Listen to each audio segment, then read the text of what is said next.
السلام عليكم ورحمة الله وبركاته دمان صاحب الجنرال كان منير مرسي كحرن سودا صاحب يال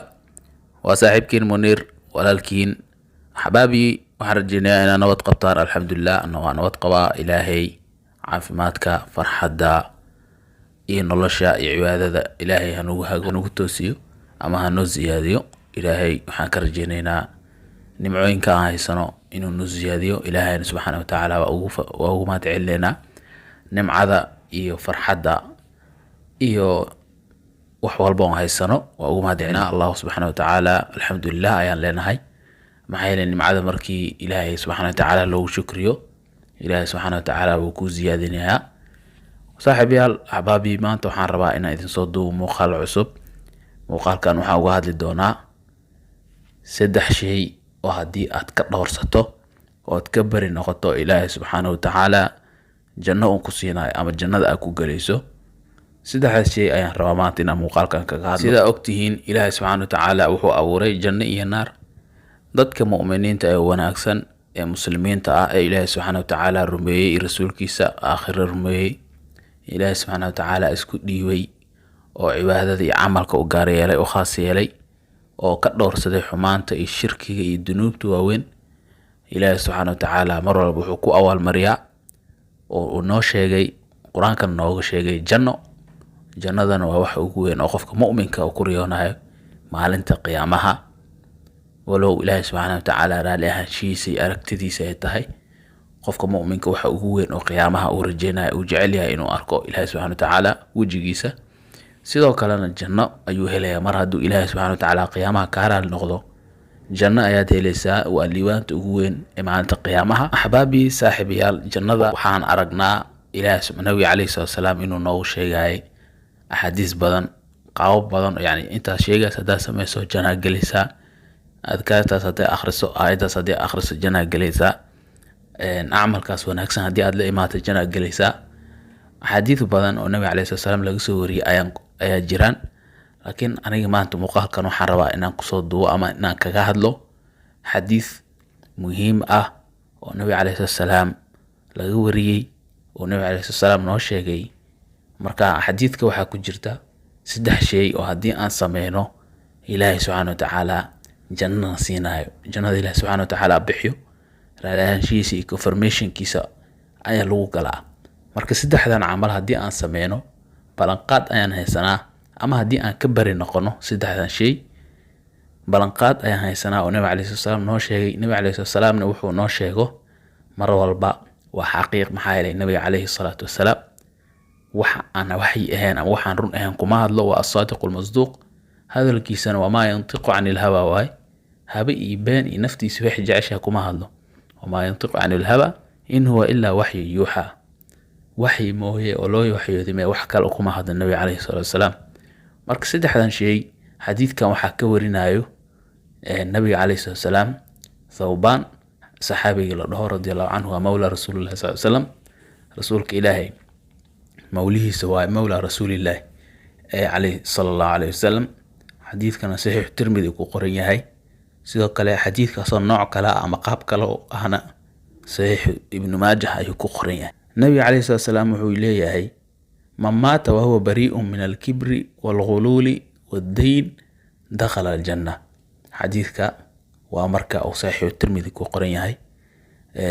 uu thawbaan mawla rasuulillah sallallahu alayhi wasallam wariyay nabiga calayhi salaatu wasalaam wuxuu yiri man maata qofka dhinta wa huwa asagoo bari'un bari ka ah min alkibri walghuluuli wadayni kibirka iyo xoolaha qanimada oo la cuno iyo wadayni deynta 3daas qofkii ka bari noqda qofkii dhinta asoo bari ka ah dakhala aljanna ayuu yiri nabiga calayhi salaatu wasalaam jannada ayuu galay xadiidka qaabkiisa kale ama lafdigiisa kale ayaan idin sheegayaa si markaa qalbigiina uu sugnaado nabiga calayhi salaatu wasalaam wuxuu yiri man faaraqa ar-ruuhu al-jasad يعني قفك دنتلي لغودا وهو بريء من 3 أصوه بريك 3 دخل الجنة جنة يقليا ومن الكبر والغلول والدين 3 سواء يعني قفك بريك كبر النبي عليه الصلاة والسلام كبيرك وحو كنت المامي بطر الحق وغبط الناس macnaha kibirka waa isla weynida ay dadkina iskala weynaato cujbi inuu ku galo ina yani isjeclaato adi una isku aragto qof oo macnaha kibirkaas isla weynida iyo kibri ilaahay subhanahu wa ta'ala ayaa iskale tilmaamtaas ilaahay ayaa yani isla weyni wax walba u sugnaatay adi bin aadan adoona tahay marka hadii kibir aad bari ka noqoto nabiga kaleey salaam wuxuu yiri jannad galaysa ama janno galay qofkii dhinta asagoo bari ka ah kibirka janna ayuu galaya qululka oo nabiga kaleey salaam uu sheegay oo ah yani qofkii dhinta asagoo bari ka ah midka hore kibirku ahaa kan labaad qululka waa inaad wax ka qaadato ama xaddo xoolaha qaniimada ee gaalada laga soo qaatay markii jihadka muslimiinta ay ku soo guuleystaan intaan la qaybsanin xoolihii inaad yani xaddo oo wax qayb kamid ah aad xaddood qaadato ama wixii dhan wada qaadato kaasa qulul la dhahaa waana xoolo adi aadan lahayn waa gardaraad ku qaadatay waa xaday waa musuq maasuqday yani corruption ku sameysay xoolahaas laga wadaa qofkii xoolahaas bari ka ah oo intuu noolaa يعني aan xoolo qaniimo ah oo muslimiinta ka dhaxay aan xadin haduu dhinto qofkaas janno galaa kan saddexaadna waa deynta waa midka saddexaad yani qofka inuu xoolo aan xoolihiisa ahayn oo qaato asoo marka u baahnaa deyntaas lahaa yani qofka qof kale wixiisa aan asoo raali ka ah waxa dhahday u baahnahay deemi wax ka soo qaadatay yani taasa deen la dhahaa laakiin qofkii deen aan lagu lahayn ee dhinta janna ayuu galayaa marka saddexdan midkood qofkii yani dhinta asagoo bari ka ah janna ayuu galayaa ayuu yiri nabi kaleey salaam su'aal ay isweydiin kartaa waxa is leedahay hadii mid kamid ah hore u soo sameeyay ka war dib male tusaale deena qaadatay waa deentii iska soo guday markaas deentii lagu ma laha bariya ka tahay Soomaa tusaalaha labaad kibir isla weyni yani tilmaamtaas xun ee kibirka ah inaad dadka iskala weyn tahay oo isla weyn tahay oo yani nabi kaleey salaam xadiis xataa waxa jiro qofkii wax yar oo kibira yani oo ku jiro janna ma galay النار ومعناها qofka dunuubtaas oo kale dambigaas weyn ileen kibirku wuxuu kamid yahay kabaa'ir dhunub dunubta kuwa ugu weyn ku jira hadii kibirkaas aad ilaahay kaga tawba keentay oo ilaahay subhanahu wa ta'ala ugu laabatay oo nin qof caadi ah oo tawaaduc badan oo caadi iska ah oo dadka iskala weynin hadaa noqoto oo marka taas ka tawba keento kibirka waa markaas caadi waay kibirkii bari ka tahay waa dhimatay alu jannata mar wax walba oo ka soo laabato deyntu iska gudi xoolihii oo qaniimada taxaday muslimiinta iyo waxa ku celisay maxaa la qasnada oo muslimiinta caadi noqonaysa kibirkii wax ka tawba keentay hadii aan marka saddexdaas adoo baraka ah dhimato jannada ay galaysaa marka insha Allah saddexdaas ayuu nabi kaleey salaam noo sheegay hadii aan bari ka noqono inaan jannada galayno oo wuxuu xadiiska qofkii dhinta asagoo bari ka ah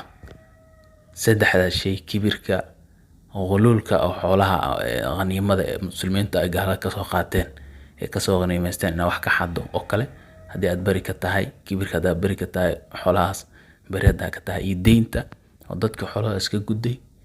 jannad galaysa ayuu yiri nabi kaleey salaam marka insha Allah ilaahay waxa weydiisanaynaa jannadiisa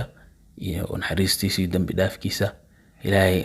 ayaan ka magan galaynaa saddexdaas inaan ku dhacno maxay leeyahay saddex wanaagsan maaha waa saddex shay oo ilaahay laga magan galo jannada aan ilaahay subhanahu wa ta'ala ku xiray ilaahay naga baryeelo ilaahay ducadeena aqbalo ilaahay jannadiisa nagu waafajiyo ilaahay naga raali noqdo ilaahay naga dhigo kuwa nabi Muhammad sallallahu alayhi wasallam jannada rafiiq kula noqda oo wehel kula noqda hada ma santiin muuqaalka halkaan ku soo gogooynaya assalamu alaykum wa rahmatullahi wa barakatuh